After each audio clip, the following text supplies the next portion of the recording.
दोस्तों अब हम लोग प्रैक्टिस सेट भी देखेंगे, ठीक है। तो प्रैक्टिस सेट में हमारा सबसे पहला किरण प्रकाशन का ये जो बुक है, जिसमें आपका 32 को प्रैक्टिस सेट है। कितना है? 32 प्रैक्टिस सेट है, ठीक है। इसके बारे में हम लोग आगे बढ़ेंगे, ठीक है। तो इसका फर्स्ट प्रैक्टिस सेट नंबर 1 जो है उसको हम लोग देखेंगे, ठीक है। प्रैक्टिस सेट 1 हम लोग पढ़ेंगे। इसमें नॉन टेक्निकल और टेक्निकल उसका अलग अलग वीडियो रहेगा, ठीक है। तो सबसे पहले हम लोग नॉन टेक्निकल देख लेते हैं, ठीक है, जिसमें मैथ तो बहुत कम रहता है, रीजनिंग रहेगा, जीके रहेगा, आपका करंट अफेयर्स रहता है, फिर से आपका हिंदी रहेगा और इंग्लिश और कंप्यूटर रहेगा, ठीक है। तो हमारा जो सबसे पहला क्वेश्चन है मॉडल प्रैक्टिस सेट 1 का जो हमारा सबसे पहला क्वेश्चन है, तो क्वेश्चन है कि निम्नलिखित में से कौन सा शिलालेख सुदर्शन झील नामक झील का पुनरुद्धार कार्य करने का वर्णन करता है, ठीक है। तो इसमें हमारा ऑप्शन है रुद्र दमन का जूनागढ़ शिलालेख, या समुद्रगुप्त की इलाहाबाद प्रशस्ति, या पुलकेशिन का एहोल शिलालेख, या खारवेल का हाथी गुफा शिलालेख, ठीक है। तो देखिए रुद्र दमन जो है, जो हमारा ये जो रुद्र दमन का जूनागढ़ शिलालेख है, ठीक है, इसके अंतर्गत मतलब इस शिलालेख में हमें क्या मिलता है कि सुदर्शन झील नामक झील का जो सुदर्शन झील नामक का झील था, सुदर्शन, ठीक है, सुदर्शन झील का पुनरुद्धार का मतलब होता है कि फिर से उसको, जैसे कि मान लीजिए कि जो झील है उसका फिर से मतलब नया बनाया गया, ठीक है। नया बनाने का मतलब उसका साफ सफाई देख रेख करने का, ठीक है। तो पुनरुद्धार कार्य का वर्णन कहाँ मिलता है? आपका सुदर्शन झील के पुनरुद्धार कार्य करने का वर्णन आपका मिलता है रुद्र दमन के जूनागढ़ शिलालेख में, ठीक है। जूनागढ़ शिलालेख में आपको क्या मिलता है? सुदर्शन झील का जो पुनरुद्धार किया गया उसका वर्णन मिलता है। और देखिए जो रुद्र दमन का जूनागढ़ शिलालेख है, जो रुद्र दमन का ये मतलब कि रुद्र दमन का जो जूनागढ़ शिलालेख है, इसको रुद्र दमन का गिरनार शिलालेख भी कहा जाता है। कौन सा ये शिलालेख? गिरनार शिलालेख भी कहा जाता है, ठीक है। रुद्र दमन का गिरनार शिलालेख भी कहा जाता है। किसको? रुद्र दमन का जूनागढ़ का जो शिलालेख है उसको, ठीक है।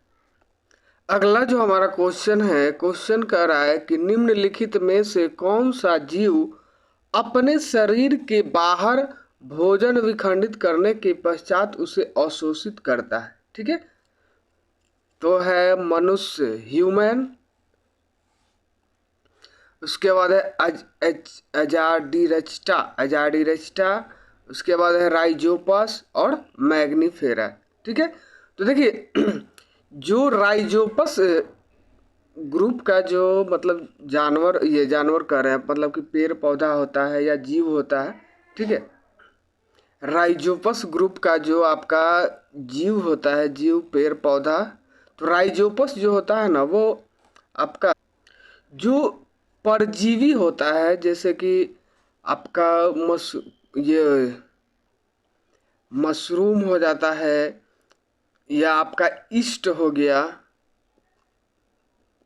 ठीक है, या मशरूम हो जाता है ये सब एक प्रकार का समझिए कि ईस्ट हो गया, ये सब हो गया, ये पौधों का परजीवी होता है, ठीक है। मतलब कि ये जो होता है पौधे दूसरे पौधे पर आश्रित रहता है, ठीक है।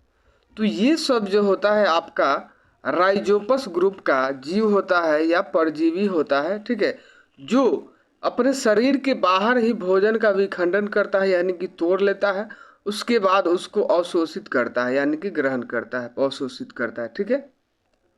अगला जो क्वेश्चन है, क्वेश्चन कर रहा है कि असहयोग आंदोलन के दौरान निम्नलिखित में से किस प्रांत में चौरी चौरा कांड घटित हुआ था, ठीक है। तो चौरी चौरा जो कांड घटित हुआ था वो आपका संयुक्त प्रांत में हुआ था। संयुक्त प्रांत के गोरखपुर में हुआ था। कहाँ हुआ था?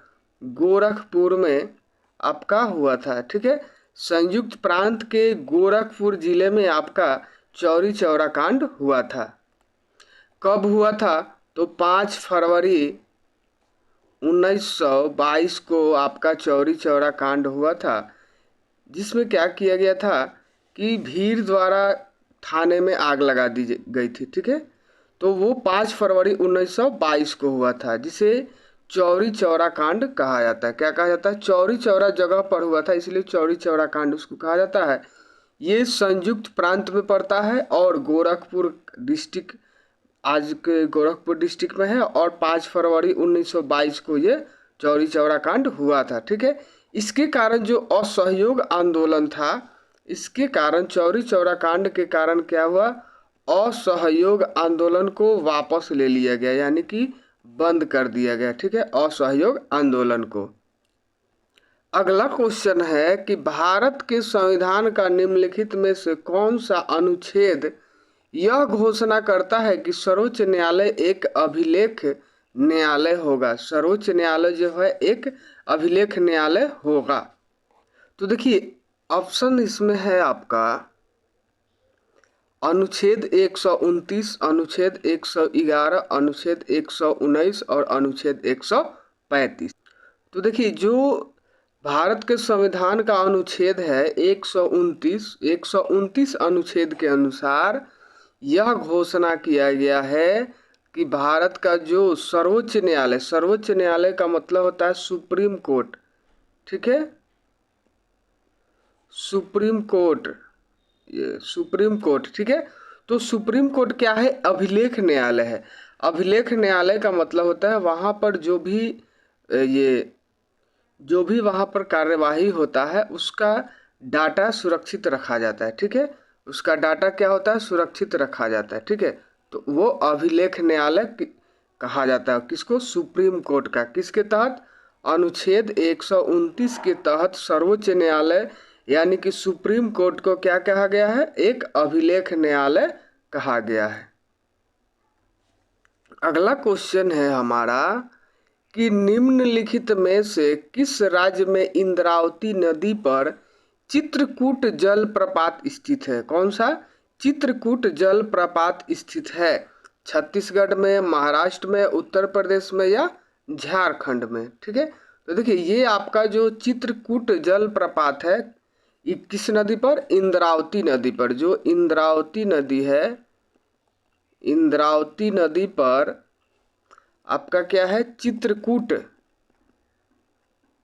जलप्रपात है। ठीक है, तो ये जो है आपका छत्तीसगढ़ जिले में है। छत्तीसगढ़ जिले में, छत्तीसगढ़ जिला बोल रहे हैं, छत्तीसगढ़ राज्य, छत्तीसगढ़ राज्य में। ठीक है, छत्तीसगढ़ राज्य में है और बस्तर जिले में है। छत्तीसगढ़ राज्य के बस्तर जिला में, बस्तर जिला में जगदलपुर में है। कहाँ है? जगदलपुर। ठीक है, तो इंद्रावती नदी पर जो चित्रकूट जलप्रपात है वो कहाँ है? छत्तीसगढ़ राज्य में इंद्रावती नदी पर है, और जो जलप्रपात है उसका क्या नाम है? चित्रकूट। ठीक है, चित्रकूट नाम है, और ये बस्तर जिले में है। छत्तीसगढ़ के बस्तर जिला में जगदलपुर के पश्चिम में स्थित है। ठीक है, जगदलपुर के पश्चिम में स्थित है, ये याद रखिएगा। और बारिश के दिनों में जो होता है, बारिश के मौसम में इस जलप्रपात का जो आकार है वो बढ़ जाता है। ठीक है, क्या होगा? क्योंकि बारिश के दिनों में ज़्यादा पानी होता है तो इसका आकार जो है चित्रकूट जलप्रपात का बढ़ जाता है, और इसका जो आकार हो जाता है घोड़े के नाल जैसा हो जाता है। कैसा हो जाता है? घोड़े के नाल। ठीक है, घोड़े के नाल देखिए कैसा रहता है आपका? ऐसे रहता है। ठीक है, घोड़ा का नाल ऐसे रहता है। ठीक है, यू आकार में ही रहता है, मगर थोड़ा सा ये आपका आगे वाला ज़्यादा मिला हुआ रहता है। ठीक है, तो ये कहाँ है? छत्तीसगढ़ राज्य के बस्तर जिला के जगदलपुर के पश्चिम में, जगदलपुर में समझिए है। और मौसम मतलब बारिश के मौसम में इसका आकार कैसा हो जाता है? घोड़े के नाल जैसा हो जाता है। कैसा हो जाता है? घोड़े के नाल जैसा हो जाता है। और ये जो है भारत का सबसे बड़ा या चौड़ा, सबसे बड़ा या सबसे चौड़ा आप कह सकते हैं जलप्रपात है। भारत का सबसे बड़ा और चौड़ा जो जलप्रपात है वो कौन सा है? चित्रकूट जलप्रपात। कौन सा है आपका? चित्रकूट जलप्रपात है। छत्तीसगढ़ के बस्तर जिला के जगदलपुर में है। ठीक है। और ये बरसात के मौसम में इसका आकार घोड़े के नाल जैसा हो जाता है, समझ गए होंगे। और बारिश के मौसम में घोड़े के नाल जैसा हो जाता है। ठीक है। तो इसका जो आकार बढ़ जाता है, बड़ा आकार होने के कारण इसे भारत का नियाग्रा जलप्रपात कहा जाता है। क्या कहा जाता है? भारत का नियाग्रा,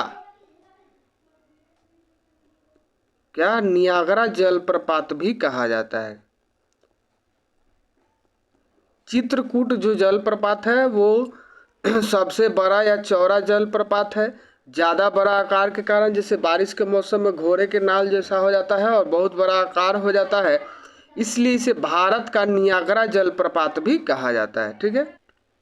तो हमारा जो अगला क्वेश्चन है वो है पीएम स्वनिधि नामक योजना के लिए लक्षित समूह निम्नलिखित में से कौन सा है? देखिए, जैसे कि क्या है कि पीएम स्वनिधि करके एक आपका योजना है, पीएम स्वनिधि योजना है। ठीक है।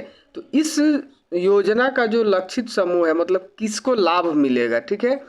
भूमिहीन खेतिहर मजदूर को मिलेगा, या रेहड़ी वाले को मिलेगा, या सीमांत किसान को मिलेगा, या दुग्ध उत्पादक को मिलेगा। तो देखिए, सबसे पहले हम समझते हैं कि पीएम स्वनिधि योजना क्या है।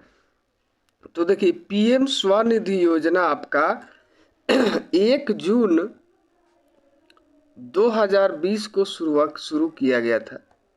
2020 को शुरू किया गया था। ठीक है। 1 जून 2020 को शुरू किया गया था। आवास एवं शहरी मंत्रालय द्वारा, आवास एवं शहरी मंत्रालय द्वारा, ठीक है, आवास एवं शहरी मंत्रालय द्वारा 1 जून 2020 को पीएम स्वनिधि योजना शुरू किया गया था। ठीक है। किस लिए शुरू किया गया था? कि जो वेंडर है, जो जैसे कि रेहड़ी वाले जिसको हम कहते हैं, रेहड़ी वाले यानी कि ठेला वाला, या जो डेली कमाने खाने वाले जो दुकानदार है, रेहड़ी वाले जो वेंडर इसको बोला जाता है, स्ट्रीट वेंडर। ठीक है। स्ट्रीट का मतलब हो जाता है जो रोड पर बेचते हैं। ठीक है। स्ट्रीट वेंडर जो होते हैं, ठीक है, उनका मतलब कि जो लॉकडाउन हुआ, लॉकडाउन के समय उनको दिक्कत हो गया क्योंकि सब बंद हो गया, तो जो डेली कमाने वाले थे उनको दिक्कत हो गया। तो उनको कहने का मतलब है कि फिर से उनका बिजनेस चालू करने के लिए, ठीक है, क्या किया गया कि एक सस्ता ऋण देने का मतलब कि योजना बनाया गया। क्या बनाया गया? सस्ता ऋण। ऋण का मतलब समझिए कि लोन। ठीक है। सस्ता ऋण देने का, कर्ज देने का योजना बनाया गया, जो पीएम स्वनिधि योजना कहलाया। ये 1 जून 2020 को लॉन्च हुआ आवास एवं शहरी मंत्रालय द्वारा। ठीक है। किसके लिए? तो रेहड़ी वाले के लिए, और मतलब कि रेहड़ी वाला कहिए या स्ट्रीट वेंडर कहिए। ठीक है। Street vendor. अगला हमारा क्वेश्चन है कि भारतीय अर्थव्यवस्था में नकदी का प्रबंधन निम्नलिखित में से किसके द्वारा किया जाता है? नगद का मतलब हो जाता है जो रुपया है। ठीक है। नगद, कैश। ठीक है। कौन मतलब कि ये व्यवस्था करता है, प्रबंधन करता है। भारतीय अर्थव्यवस्था में नकदी का प्रबंधन किसके द्वारा किया जाता है? भारतीय प्रतिभूति एवं विनिमय बोर्ड, भारतीय बैंक संघ, भारतीय रिजर्व बैंक, या केंद्रीय वित्त मंत्रालय। तो देखिए, भारतीय अर्थव्यवस्था में जो नकदी का प्रबंधन करता है वो करता है भारतीय रिजर्व बैंक। कौन करता है? भारतीय रिजर्व बैंक। ठीक है। भारतीय रिजर्व बैंक जो है भारतीय बाजार में नगद मतलब कि कमी और अधिकता को कंट्रोल करता है। ठीक है, जो कैश होता है, जो रुपया होता है, ठीक है, उसको भारतीय रिजर्व बैंक कंट्रोल करता है या व्यवस्था करता है। ठीक है, अगला हमारा क्वेश्चन है कि ईस्ट में अवायवीय श्वसन के दौरान निम्नलिखित में से कौन से उत्पाद बनते हैं? लैक्टिक अम्ल प्लस ऊर्जा, लैक्टिक अम्ल प्लस कार्बन डाइऑक्साइड प्लस ऊर्जा, ethanol plus carbon dioxide plus ऊर्जा, या एसिटिक अम्ल। तो देखिए, जो ईस्ट में अवायवीय श्वसन होता है, ठीक है, इसमें आपका इथेनॉल, इसमें आपका हो जाता है ethanol plus carbon dioxide plus ऊर्जा उत्पन्न होता है। ठीक है, कि जब ईस्ट में, ईस्ट का मतलब होता है खमीर, ठीक है, ईस्ट में अवायवीय श्वसन होता है तो आपका ethanol plus carbon dioxide plus ऊर्जा, ये ऊर्जा बनता है। ठीक है, अगला हमारा क्वेश्चन है कि बिहार प्रांत के आरा से प्राप्त देव बनांक का लेख तथा शाहपुर पटना एवं मंदर बांका से प्राप्त लेखों में जानकारी मिलती है। किसके बारे में जानकारी मिलती है? तो नंद वंश के बारे में, परवर्ती गुप्त वंश के बारे में, या मौर्य युग के बारे में, या गुप्त वंश के बारे में। तो देखिए, जो देव बनांक का शिलालेख है, जो देव बनांक का शिलालेख जो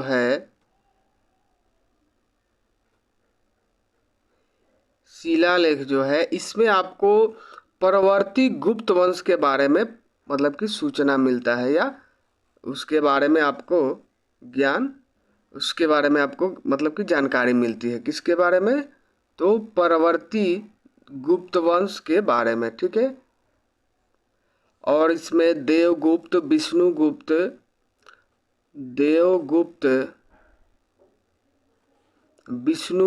जीवंत गुप्त के बारे में आपका मतलब कि जानकारी मिलता है। विष्णुगुप्त और जीवंत गुप्त। तो देखिए, जो देव बनांक का शिलालेख है, उसमें परवर्ती गुप्त वंश के बारे में जानकारी मिलती है, जिसमें देवगुप्त, विष्णुगुप्त और जीवंत गुप्त के बारे में जानकारी मिलती है। ठीक है, अगला हमारा क्वेश्चन है कि निम्न में से कौन सा जिला पश्चिम बंगाल की सीमा को स्पर्श नहीं करता है? तो देखिए, पश्चिम बंगाल की सीमा को स्पर्श नहीं करता है कौन सा जिला? भागलपुर, पूर्णिया, कटिहार और किशनगंज। तो देखिए, इसमें से आपको जो ये पूर्णिया, कटिहार और किशनगंज है, ये आपका पश्चिम बंगाल को यानी कि वेस्ट बंगाल को आपका क्या करता है? टच करता है। वेस्ट बंगाल को टच करता है। कौन कौन? पूर्णिया, कटिहार और किशनगंज। और जो ये भागलपुर है, ये आपका झारखंड से टच करता है। ठीक है, भागलपुर जो है झारखंड की सीमा को स्पर्श करता है।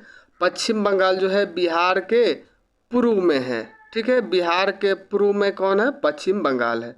ठीक है, तो पश्चिम बंगाल से कौन कौन टच करता है? पूर्णिया, कटिहार और किशनगंज। पूर्णिया, कटिहार और किशनगंज।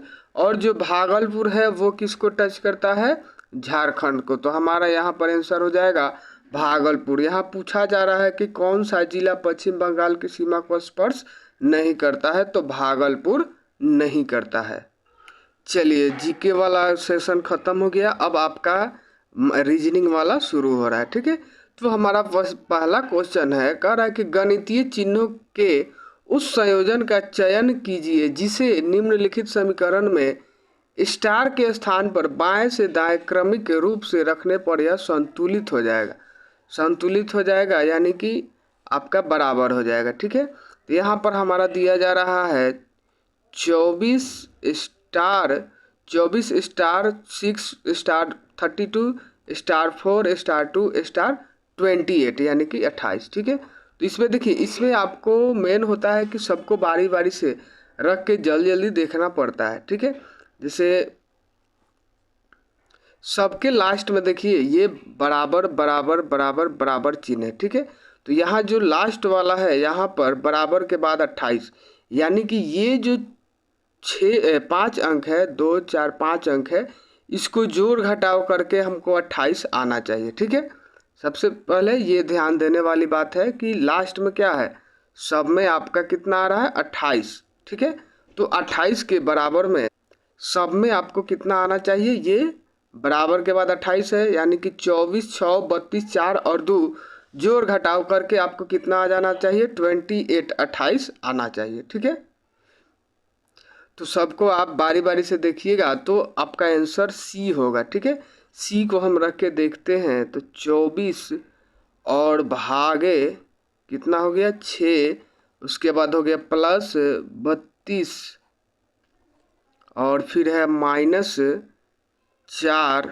और फिर है गुना 2। अब बराबर में 28 तो रहबे करेगा, ये 28 बराबर है 2 के बाद बराबर फिर 28। ठीक है, तो इससे हमको मतलब नहीं है, ये बाद में हम बराबर कर लेंगे। ठीक है, तो देखिए ये बोर्डमास का क्वेश्चन है। बोर्डमास में क्या होता है, बी से ब्रैकेट, ओ से ऑफ और के ये डी से डिवाइड, यानी कि पहले भाग, तो भाग का जब क्रिया करिएगा, यहाँ 28 हम लिख दिए, यहाँ 24 है। ठीक है, तो ये कितना हो जाएगा 4 हो जाएगा, 4 हो जाएगा।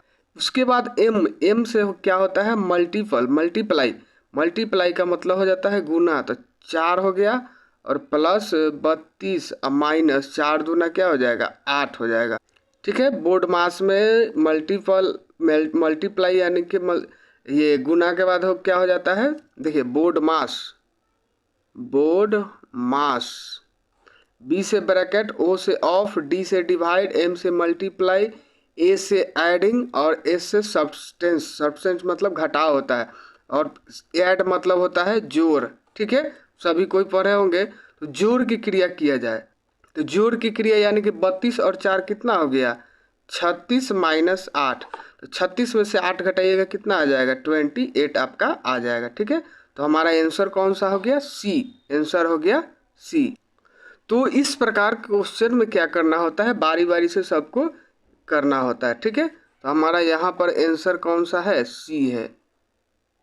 ठीक है, अगला हमारा क्वेश्चन है कि निम्नांकित 4 अक्षर समूह में से 3 के मध्य एक निश्चित प्रकार की समानता है और एक असंगत है, उस असंगत अक्षर समूह का चयन करिए। ठीक है, तो देखिए इसमें आपको देखना होता है कि कैसे कैसे आगे बढ़ रहा है। जैसे कि ये है तो P का कितना आपका नंबर हो जाता है, P का आपका हो जाता है 16 16, T का आपका हो जाता है 20, फिर से X का हो जाएगा XYZ यानी कि 24, और फिर B का जब आइएगा तो B का आपका हो जाएगा 2 और F का हो जाता है EF यानी कि 6 हो जाता है। ठीक है, देखिए 16 प्लस 4 है, फिर प्लस 4 है, प्लस 4 है। ठीक है, क्योंकि यहाँ पर 24 के बाद 25 26 और फिर 1 से शुरू हो जाएगा, अल्फ़ाबेट 26 होता है इसलिए। ठीक है, प्लस 4, फिर यहाँ पर भी प्लस 4, यानी कि प्लस 4 में ये चल रहा है। ठीक है, फिर ऐसे ही आपको सभी में देख लेना पड़ेगा। ठीक है, तो देखिए जैसे यहाँ पर देखिएगा आप, ये के में देखिएगा, ये के का जैसे है, के का आपका हो जाएगा 11, ओ का हो जाएगा आपका, ओ का हो जाएगा 15, उसके बाद आर का हो जाएगा RSTOP 18 हो जाएगा, फिर भी का हो जाएगा 22 और ए का हो जाएगा 1। ठीक है, तो देखिए यहाँ पर हो गया प्लस 4 प्लस 3 प्लस 4 और फिर प्लस 4, मगर यहाँ पर प्लस 3 हो रहा है। ठीक है, तो ये आपका डिफरेंट है। ठीक है, ऐसे आपको देख लेना पड़ता है। ठीक है, ये सभी आपको याद करना पड़ता है।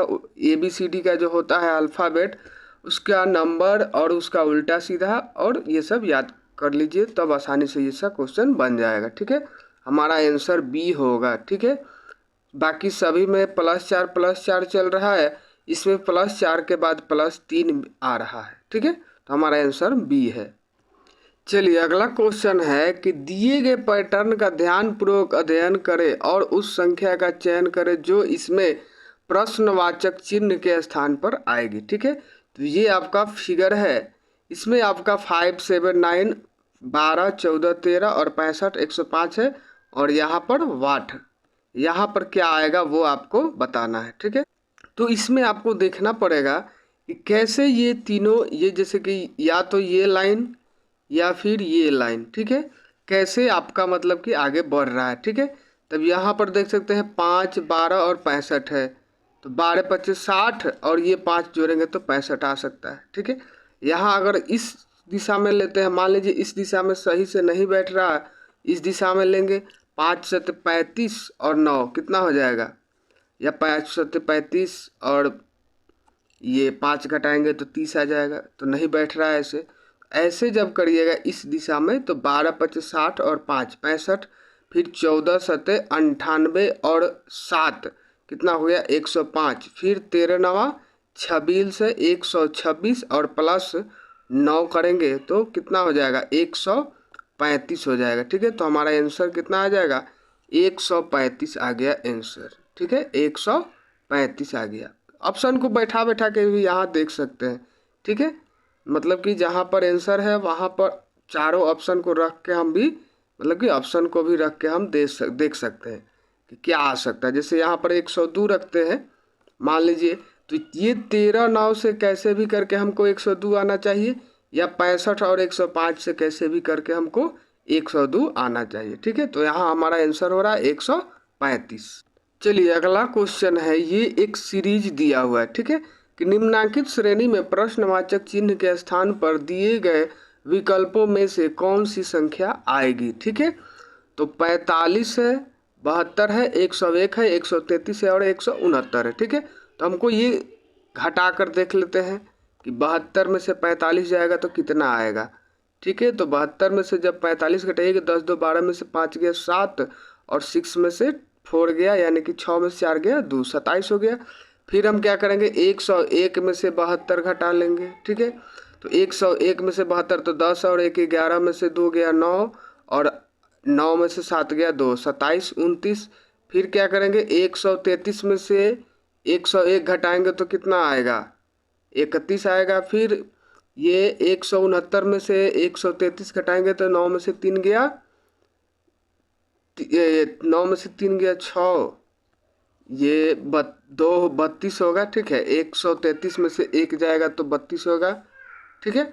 फिर 169 में से 133 घटाएंगे तो 9 में से 3 गया 6 और 6 में से 3 गया 3, 36 हो जाएगा, ठीक है। तो देखिए कैसे कैसे बढ़ रहा है ये हमें देखना है, 27 29 32 और 36, ठीक है। पहले 2 बढ़ा, फिर यहाँ पर कितना 3 बढ़ा और उसके बाद 6 बढ़ा, ठीक है, 2 3 6, उसके बाद 6 के बाद आपका 6 4 बढ़ रहा है ना, यहाँ गलती हो गया सॉरी, यहाँ पर आपका कितना बढ़ रहा है 32 के बाद 36 हो गया तो 4 बढ़ा, ठीक है। तो 2 3 4 बढ़ा, इसके बाद कितना बढ़ेगा 5, यानी कि हम 169 में कितना जोड़ेंगे 41 यानी कि 41 जोड़ेंगे तो जितना आएगा हमारा क्या हो जाएगा आंसर हो जाएगा, ठीक है। 169 में हम कितना जोड़ेंगे 36 और 5 41 जोड़ेंगे, तो हम जब 41 जोड़ेंगे तो 9 1 10 की 0 हासिल 1, 6 4 10 और 1 11 के 1 हासिल 1, 210 आंसर आ जाएगा। कितना आ जाएगा 210 आंसर आ जाएगा, ठीक है। इस प्रकार से आप बना सकते हैं, थोड़ा जल्दी जल्दी वहाँ पर बनाना पड़ेगा, ठीक है। अब देखिए वहाँ पर जैसे कि एग्ज़ाम में जब जाइएगा तो ऐसे पूरा जोड़ घटाव हम तो समझाने के लिए बता दिए हैं, डायरेक्टली यहाँ पर कर सकते हैं। 10 2 12 में से 5 गया 7 और ये एक घट गया तो 6 हो गया, 6 में से 4 गया 2। फिर यहाँ पर कर सकते हैं 10 और 1 11 में से 2 गया 9, ठीक है। फिर ये 10 क्या हो गया 9, तो 9 में से 7 गया 2। ऐसे आप आसानी से जल्दी जल्दी घटा सकते हैं और जितना जल्द से जल्द हो सके क्वेश्चन बनाइएगा। अगला क्वेश्चन है कि उस विकल्प का चयन कीजिए जिसका तीसरे शब्द से वही संबंध है जो दूसरे शब्द का पहले से, ठीक है। देखिए ये कायर का मतलब हो गया बहादुर, कैसे संबंध है, संबंध इसको देखना है उल्टा सीधा या जैसे, तो पारंपरिक का क्या हो जाएगा। तो देखिए यहाँ पर जैसे दे रहा है कायर का, कायर मतलब बहादुर दे रहा है, कायर और बहादुर, तो यहाँ पर क्या हो गया बहादुर, कायर का मतलब हो जाता है डरपोक और बहादुर का मतलब होता है जो किसी से नहीं डरने वाला। ठीक है, बहादुर। तो यहाँ पर ये दोनों क्या है, एक दूसरे का क्या है, विपरीतार्थक है, यानी कि उल्टा है, विपरीत है। ठीक है, वैसे ही पारंपरिक का उल्टा आपका हो जाएगा आधुनिक। पारंपरिक का उल्टा क्या हो जाएगा, विपरीतार्थक शब्द हो जाएगा आधुनिक। ठीक है, तो हमारा आंसर यहाँ पर हो जाएगा आधुनिक। ठीक है, क्या हो जाएगा, आधुनिक आंसर हो जाएगा। ठीक है, तो वीडियो ज़्यादा लंबा होने के कारण फिर अगले इस वीडियो में आपको अगला क्वेश्चन मिलेगा। ठीक है, टोटल 100 क्वेश्चन है ये सेट में, तो आपका 3-4 वीडियो में आपका मिल जाएगा। ठीक है, थैंक यू। वीडियो को पूरा देखिएगा, कोई भी दिक्कत होगा कमेंट करके हमसे पूछिएगा। Thank you.